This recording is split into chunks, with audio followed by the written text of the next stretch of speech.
Buenas tardes, people, and welcome to the 14th class of the first Spanish Every Other Day course, the alphabet. And yes, today we are going to tackle the first of the two most dreaded letters in the Spanish alphabet. Yes, that's it, all right. The letter ere, not ere. So how do we tackle this letter? The key, remember, Spanish is not English, which means, yes, you will have to do convolutions with your mouth. But we've already been doing that all throughout this course. So let's just have the proper mindset. We're not going to be trying to say ere. All right? So yes, that's a big concept, and I'm not being sarcastic.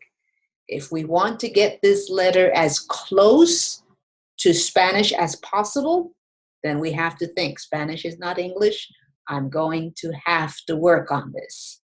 So if you saw the end of the previous video, then you might have noticed that I got up close and personal to the camera and asked you to look at my lips when I said ere. That's the key. That's a big hint. So get your video app ready, or you can use a mirror, but it would be better if you could record what we're going to do today. ¿Lista? ¿Listo? Bien. Now, please remember that we're going to only talk about two techniques to get this letter ere as close as possible as we can to the Spanish. There are a lot of different techniques. Do your own Google research. If you find another technique that works for you, more power to you.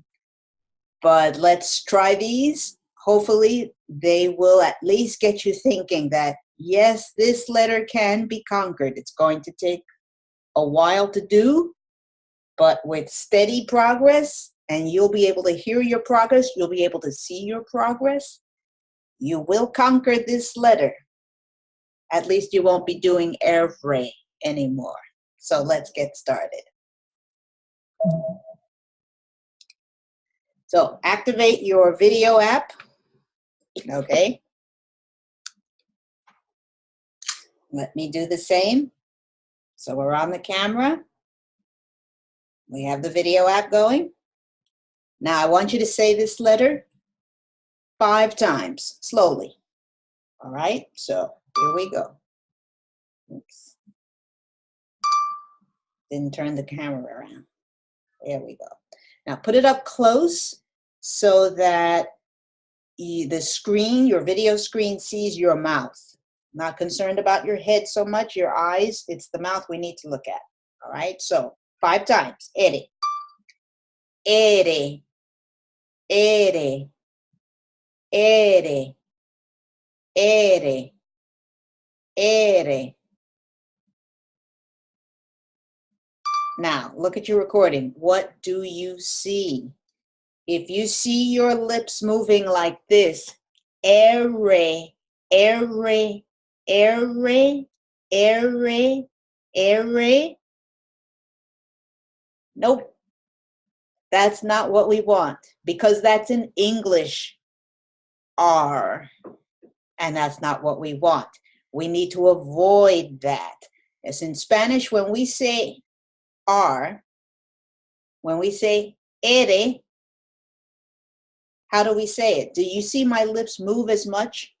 The English R and the Spanish ere.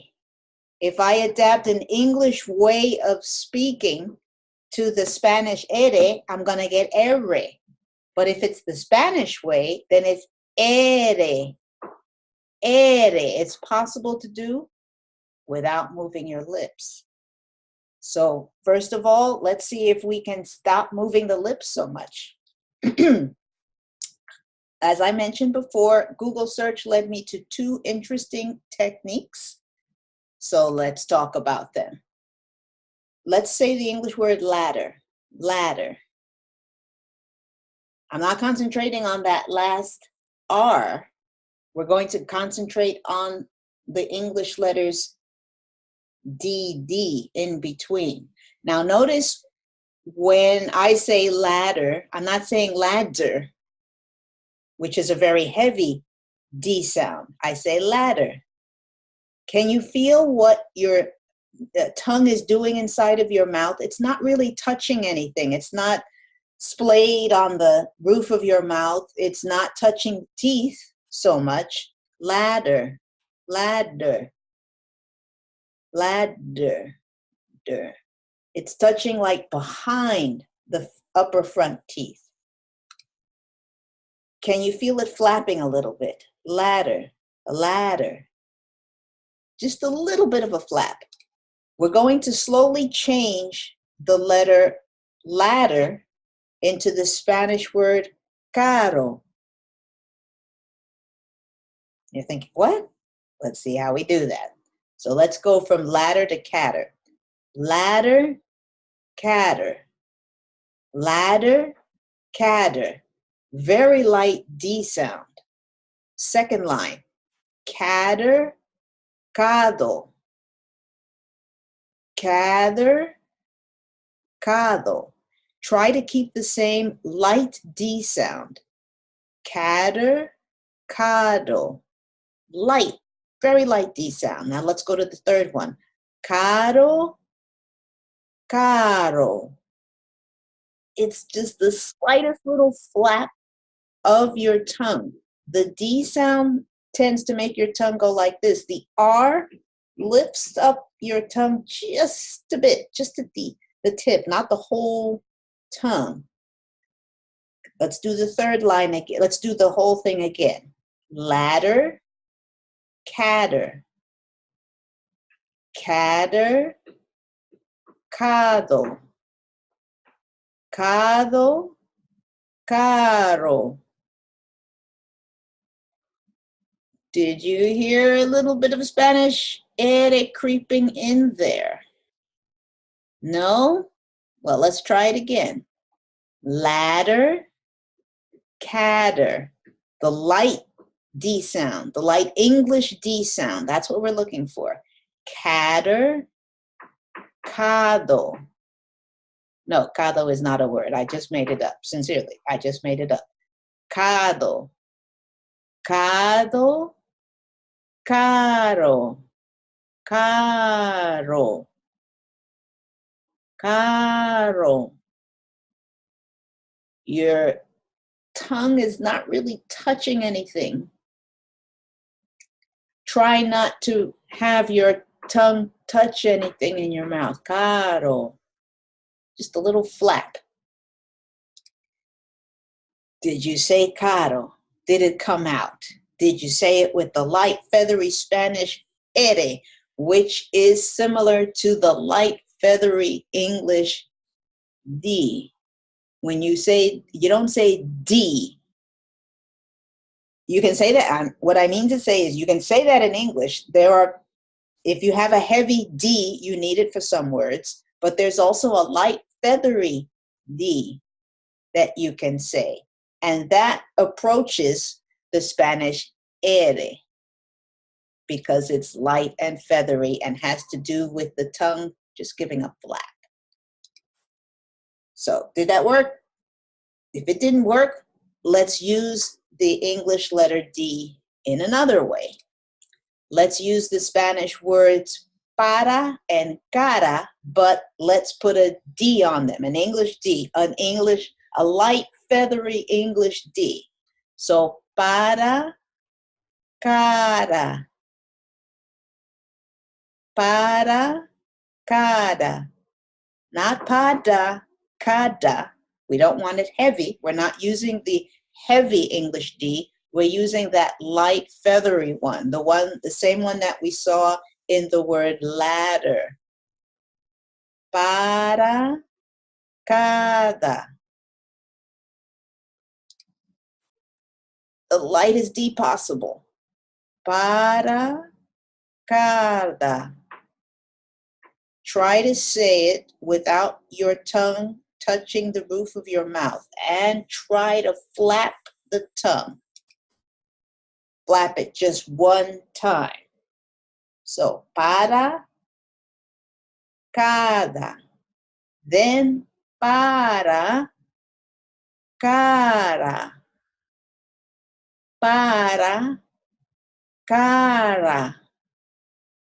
It's the flap of a tongue and the tip of your tongue. Okay, this is where your teeth are.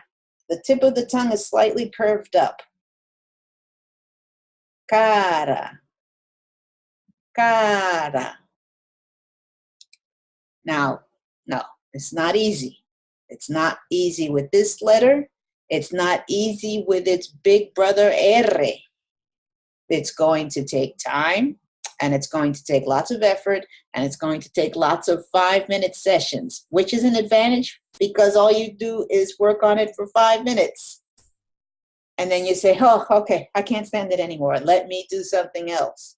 Then later during the day, no, let me do this another 5 minutes. And so on and so on. So here's your homework.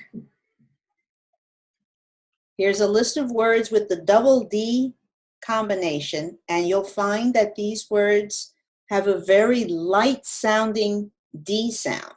So this will be your 1-minute warm-up before you actually start the homework. So middle, fiddle, added, sudden, saddle, paddle, metal.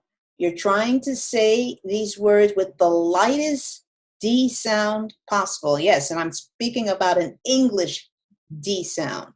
You're not saying middle, you're saying middle, middle. Tongue is barely flapping in order to get that double D sound. So here's your tongue twister. Rocco, Roquito, quería comer roca, pero la roca está rota. Entonces, Rocco, Roquito, no comió roca, comió rocola. And we do not want Rocco, Roquito. And this is why you need to record yourself. You need to see whether or not your lips are moving like this, Rocco, Roquito, or Rocco, Roquito. Now, yes, I am exaggerating the fact that my lips aren't moving at all, but notice that you can say ere without moving your lips, but in English you can't say ere without moving your lips. So we're trying not to move our lips as we would in English. Let's try it again. Rocco, Roquito, quería. Let me start again. Excuse me. Rocco, Roquito, quería comer roca, pero la roca está rota. Entonces, Rocco, Roquito, no comió roca, comió rocola. Keep your lips as still as possible and work on flapping that tongue. Let's try it again. No English R. No Popeye, all right? Rocco, Roquito, quería comer roca, pero la roca está rota. Rocco, Roquito, no comió roca, comió rocola. We need to keep our tongue flapping for that ere. It's not made with the lips, it's made with the tongue.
The most important thing to remember, no English R's allowed.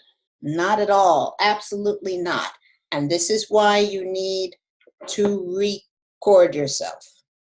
You need to record yourself so that you can see whether or not your lips are going like this, R, or ere.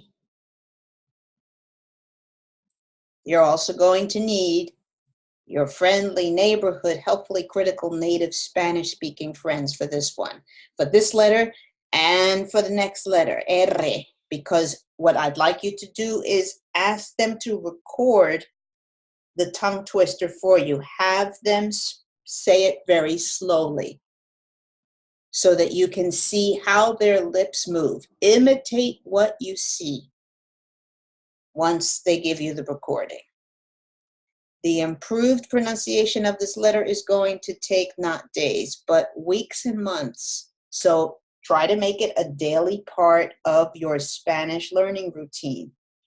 After you finish this course, after you finish any other course, and while you're taking other courses. And if you stop taking other courses, but you want to improve your Spanish pronunciation, give 5 minutes to ere every day. If you're having problems with it. If you're not having problems with it, then just do an alphabet once a day. 5 minutes, just 5 minutes. We can always improve our Spanish pronunciation because what we want to do is make it easier for our listeners. If you can bump up the number of sessions from 8 to 10 for this lesson and for the next lesson, it will help you to start improving your pronunciation. And please feel free to write me about your progress or about obstacles. I'd love to hear from you. All I want is for you to be able to improve your Spanish pronunciation, as all of us need to do constantly. So the next lesson, the last learning lesson, because we're going to have a review after that last lesson. Last lesson, we are going to roll your R's. Hasta la próxima.